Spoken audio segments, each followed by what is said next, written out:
Welcome to our channel exam cluster. जैसा कि आप लोगों को पता होगा कि जेएसएससी सीजीएल का डॉक्यूमेंट वेरिफिकेशन का लिस्ट आ चुका है और डॉक्यूमेंट वेरिफिकेशन कंप्लीट भी हो गया है।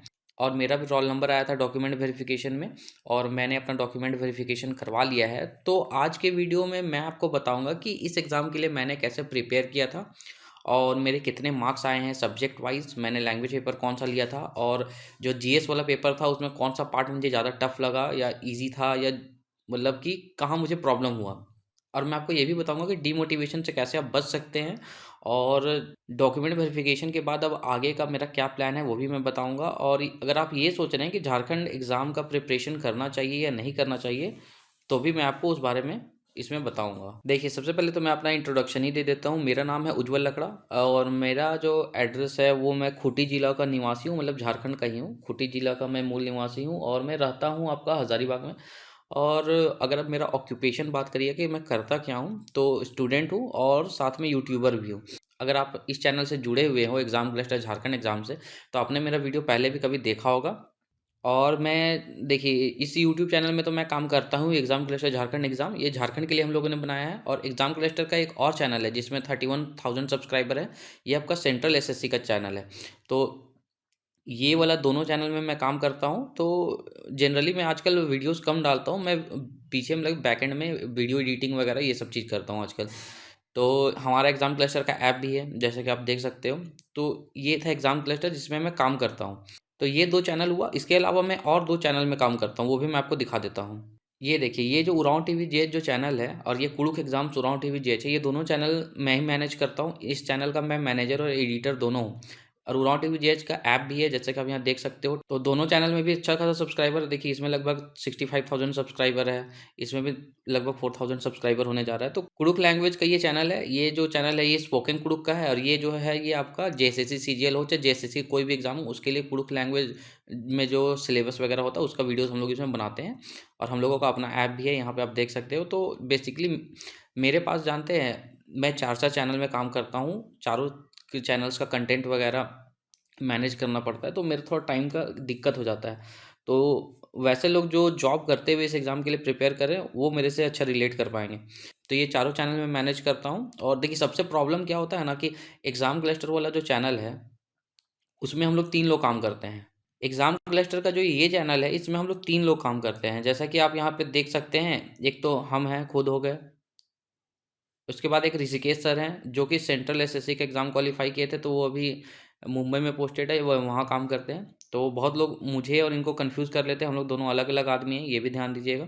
और एक हमारा थर्ड पार्टनर भी है, पुरुषोत्तम नाम है। तो वो, हम लोग तीन जन मिलके ये दोनों चैनल चलाते हैं। इस वाले चैनल में जो मैम है वो वीडियोस बनाती हैं, मुझे एडिट वगैरह करना पड़ता है। और मतलब कि यूट्यूब में अपलोड वगैरह का सारा काम मैं करता हूँ। और सबसे बड़ा जो हेडेक वाला काम होता है वो यहाँ पे है ऐप का, कि ये जो उड़ान टीवी जेच ऐप है इसमें भी 10,000 इंस्टॉलेशन हो चुका है। तो मतलब इसमें भी बहुत ज़्यादा क्राउड रहता है, तो इन सबको हैंडल करना पड़ता है।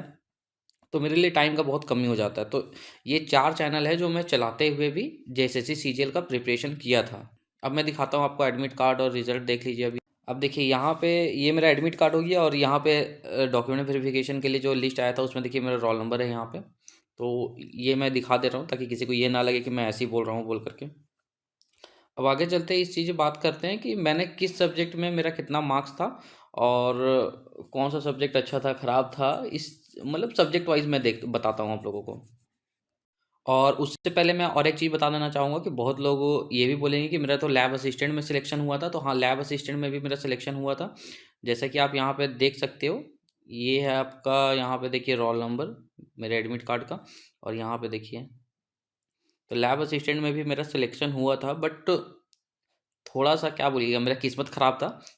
उसके बाद एक महीने बाद, मतलब कि जब डॉक्यूमेंट वेरिफिकेशन का डेट आया, मतलब कि जब ये लिस्ट आया डॉक्यूमेंट वेरिफिकेशन का, तो घर में थोड़ा फैमिली प्रॉब्लम चल रहा था जिसकी वजह से मैं देख नहीं पाया रिजल्ट। तो मैंने एक महीना बाद, जब डॉक्यूमेंट वेरिफिकेशन हो गया उसके एक महीना बाद मैंने देखा कि अरे लैब असिस्टेंट का रिजल्ट आया है। और उसके बाद जब मैंने चेक किया तो रोल नंबर है। अब डॉक्यूमेंट वेरिफिकेशन का डेट तो निकल चुका था। फिर मैंने जेएसएससी का ऑफिस गया और जेएसएससी ऑफिस में मैंने बोला कि ऐसा ऐसा मेरा छूट गया है। उन्होंने बोल दिया कुछ नहीं हो सकता है। तो फिर मैंने एप्लीकेशन वगैरह दिया वहाँ पे। फिर मतलब मोस्टली समझिए उस टाइम बहुत बुरा लगा कि जॉब छूट गया, इस टाइप का लगा। छूट ही गया समझिए वो तो इसलिए भी अगर आप ये सोच रहे होंगे कि मेरा लैब असिस्टेंट में हुआ था तो मैं जॉब क्यों नहीं कर रहा हूँ, तो क्योंकि मेरा डॉक्यूमेंट वेरिफिकेशन मिस हो गया था। आप कभी ऐसा गलती मत करिएगा, मैंने किया था और मुझे एक जॉब गंवाना पड़ गया इसमें। तो ये पुराना बात है, इसको मिट्टी डालिए इसके ऊपर। अब जैसे सीजीएल है सामने, अब देखते हैं इसके ऊपर भी क्या होता है। देखिए झारखंड वाला जब रिजल्ट आया जेएसएससी का, तो शुरू में मुझे भी लगा था कि किसी का नहीं होगा, बहुत ज़्यादा धांधली है। मैं भी प्रोटेस्ट में गया था। लेकिन बाद में जब रिजल्ट आया तो मेरे इर्द गिर्द लगभग मैं पर्सनली 5 लोगों को जानता हूँ जिनका सिलेक्शन हुआ है। एक तो मैं खुद हो गया, एक मेरा चचेरा भाई है उसका हो गया। उसके बाद मेरे गांव में ही एक समोसा वाला है, मतलब चौक में उनका दुकान है, उनके पापा समोसा वगैरह बेचते हैं, खेती वगैरह करते हैं। तो वो ओबीसी कैटेगरी से हैं, तो उनके बेटे का भी हो गया है। उसके बाद फिर हमारे जान पहचान में ही एक भैया है जो यही हज़ारीबाग में एक स्कूल में टीचर है, मतलब प्राइवेट टीचर है, तो उनका भी एक हुआ है।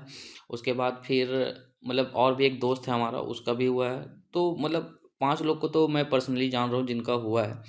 तो इसलिए भी मैं मतलब कि अब वही देखते हैं कि अब कोर्ट में क्या होता है नहीं होता है। वैसे भी अब देखिए केस चल रहा है और मैं भी चाहता हूँ कि फेयर ट्रायल हो। जो लोग भी अगर करप्शन के थ्रू कोई भी आया है तो वो पकड़ा जाए।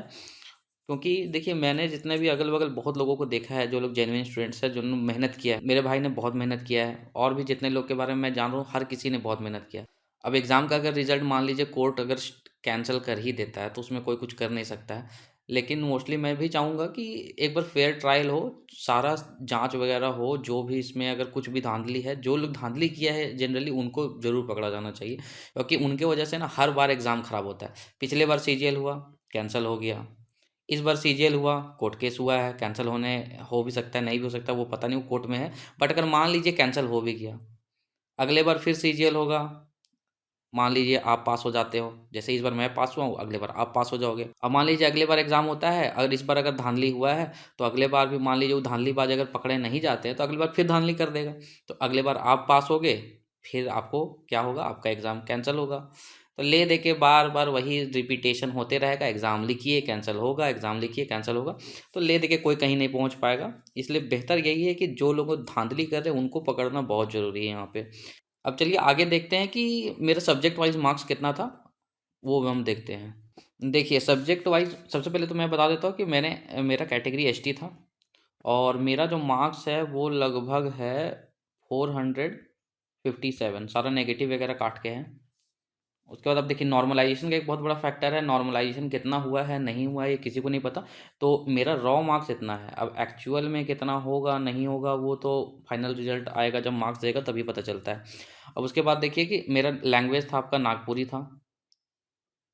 अब नागपुरी में मैंने कितना अटेम्प्ट लिया था, नागपुरी में मैंने अटेम्प्ट लिया था 98, जिसमें से मेरा सही कितना हुआ, 96। 2 क्वेश्चन गलत हुआ।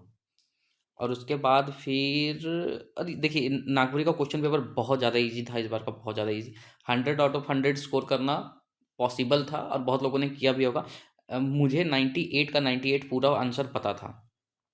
पूरा 98 क्वेश्चन का आंसर मुझे एग्जैक्ट पता था, ऐसा भी नहीं कि तुक्का उक्का।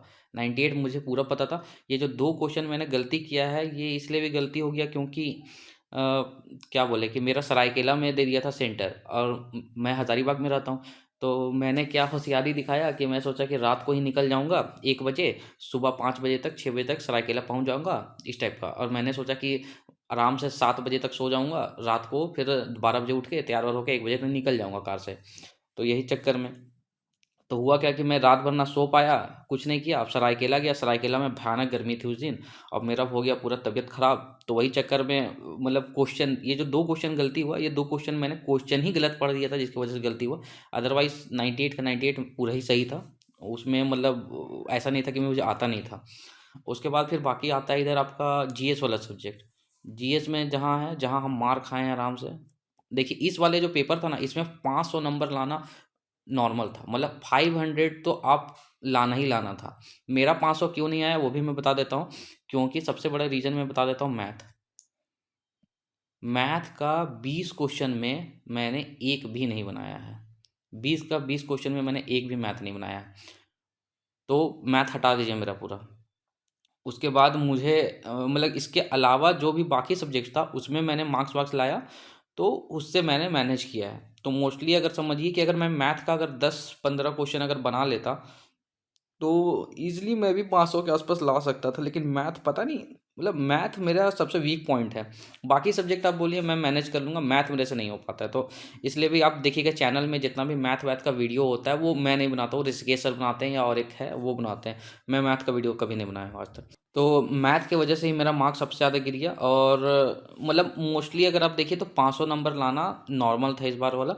तो इसमें मेरा घट गया मैथ की वजह से। तो बाकी सब्जेक्ट्स में भी देखिए कि हाँ, मेरा मतलब कि थोड़ा-सा क्या बोले रीज़निंग में भी मैंने 5 क्वेश्चन या 6 क्वेश्चन मैंने गलती कर दिया रीज़निंग में भी।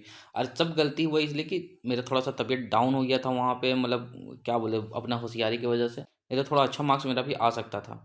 इधर पे सिलेक्शन मतलब कि डॉक्यूमेंट वेरिफिकेशन में लिस्ट में नाम आया है 457 है, फाइनल लिस्ट में आएगा कि नहीं आएगा वो देखने का बात है। बट डॉक्यूमेंट वेरिफिकेशन मेरा हो गया है, तो उसके बाद फाइनल लिस्ट में आता है या नाम नहीं पता नहीं। अब फाइनल लिस्ट भी आएगा कि नहीं आएगा, कोर्ट केस में कहा होगा वो कोई नहीं जानता है। तो झारखंड में अब समझिए कुछ भी कह पाना बहुत मुश्किल है।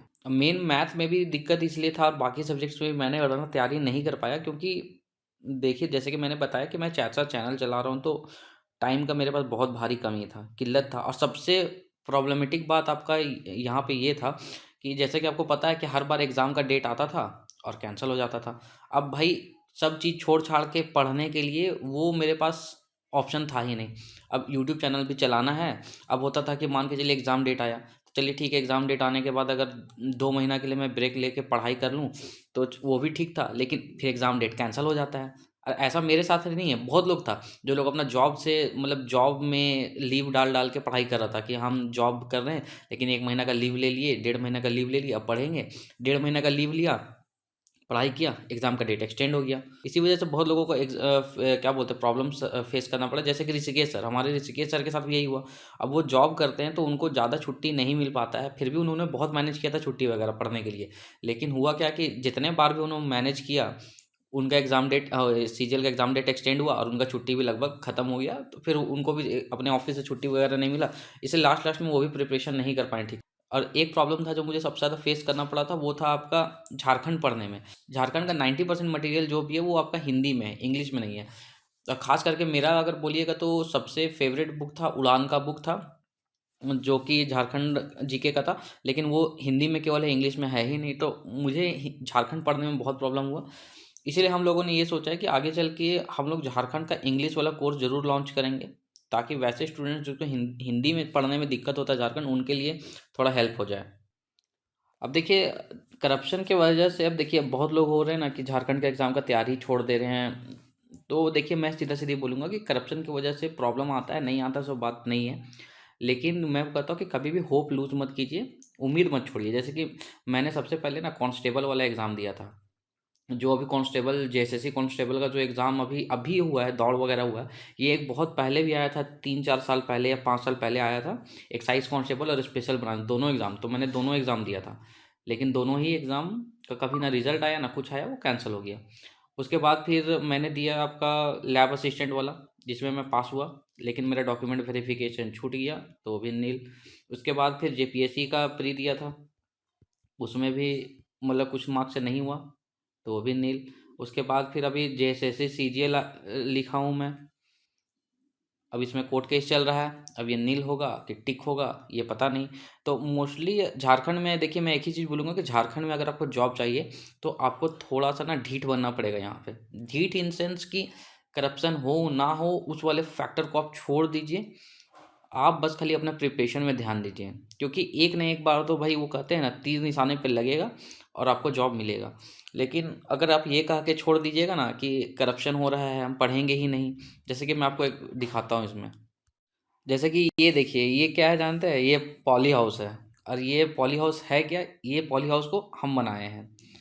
मैं और मेरा भाई दोनों मिल के ये पॉली हाउस बनाए थे, क्योंकि जैसे जेएसएससी का सीजीएल का भी रिजल्ट डॉक्यूमेंट वेरिफिकेशन लिस्ट जब नहीं आया था, तो उससे पहले क्या हुआ था कि पूरा ये चल रहा था क्या बोलते हैं कि एग्ज़ाम कैंसिल करो कैंसिल करो। तो मुझे और मेरे भाई को लगा कि एग्ज़ाम कैंसिल हो जाएगा। तो हम लोग दोनों ने क्या सोचा कि अरे एग्ज़ाम कैंसिल हो जाएगा, अभी एग्ज़ाम उज़ाम होगा भी नहीं, 4-5 महीना का ब्लैंक है, करे तो करे क्या। तो दिमाग को डिस्ट्रैक्ट करने के लिए हम लोगों ने सोचा चलो खेती कर लेते हैं। तो खेती करने के लिए हम लोगों ने सोचा कि अभी ठंडा का मौसम है, चलो पॉली हाउस बना लेते हैं। तो देखिए हम लोगों ने इस लेवल का तैयारी कर लिया था इस बात को लेकर के एग्ज़ाम कैंसिल होने वाला है और ये पेपर में धांधली हुआ है तो सिलेक्शन तो होगा नहीं बोल करके, देखिए हम लोगों ने पूरा पॉली हाउस वगैरह सारा कुछ बना लिया था इसमें कि हाँ आप खेती लगाना है, खेती करना है बोल करके। हम और मेरा भाई दोनों, मतलब भाई चचेरा भाई जिसका सिलेक्शन हुआ है। जब रिजल्ट अभी जब से डॉक्यूमेंट वेरिफिकेशन लिस्ट आया तो हम लोग दोनों का ही निकल गया। तब मुझे रियलाइज़ हुआ कि उतना भी लूज़, मतलब कि उतना भी उम्मीद नहीं छोड़ना चाहिए। कब क्या होगा ये कोई नहीं जानता है। तो आप देख रहे हो कि बहुत लोग होता है बस खाली बोलता है, लेकिन देखिए हम और मेरा भाई दोनों इस चीज़ को लेकर के इतना पॉजिटिव थे कि धांधली हो चुका है, सिलेक्शन नहीं हो सकता है बोल करके हम लोग सारा कुछ छोड़ छाड़ के खेती करने को उतर आए थे। लेकिन फिर जब डॉक्यूमेंट वेरिफिकेशन में जब अपना ना ये रोल नंबर आया तब जाके हमें फिर से वापस थोड़ा समझ में आया कि नहीं जॉब हो सकता है। और मेरा तो लैब असिस्टेंट पहले भी एक बार हो चुका था तो मुझे ज़्यादा उम्मीद था, लेकिन मेरे भाई को बहुत, मतलब वो बहुत ज़्यादा नेगेटिव हो गया था। लेकिन उसको भी बाद में रियलाइज़ हुआ कि नहीं हम लोगों को एग्ज़ाम थोड़ा ध्यान देना चाहिए। तो मैं भी आपको यही कहूँगा कि अगर आप सोच रहे हो कि एग्ज़ाम की प्रिपरेशन करें या ना करें तो बस इतना याद रखिए, आप नहीं प्रिपरेशन करोगे तो आपके जगह हज़ार आदमी खड़ा है करने के लिए। और हर जगह वही है, आप नहीं करोगे तो हज़ार आदमी खड़ा है। ये कभी मत सोचिएगा कि हम नहीं कर रहे हैं तो कोई नहीं कर रहा है वाला। बाय शर्त बस यहाँ झारखंड में जॉब लेने का एक ही यही है कि जितना ज़्यादा हो सके उतना ज़्यादा एग्ज़ाम्स दीजिए, कोई ना कोई एक एग्ज़ाम में हो जाएगा। तो इस वाले वीडियो में मैं बस यही बोलना चाहूँगा कि कभी भी उम्मीद मत हारिए।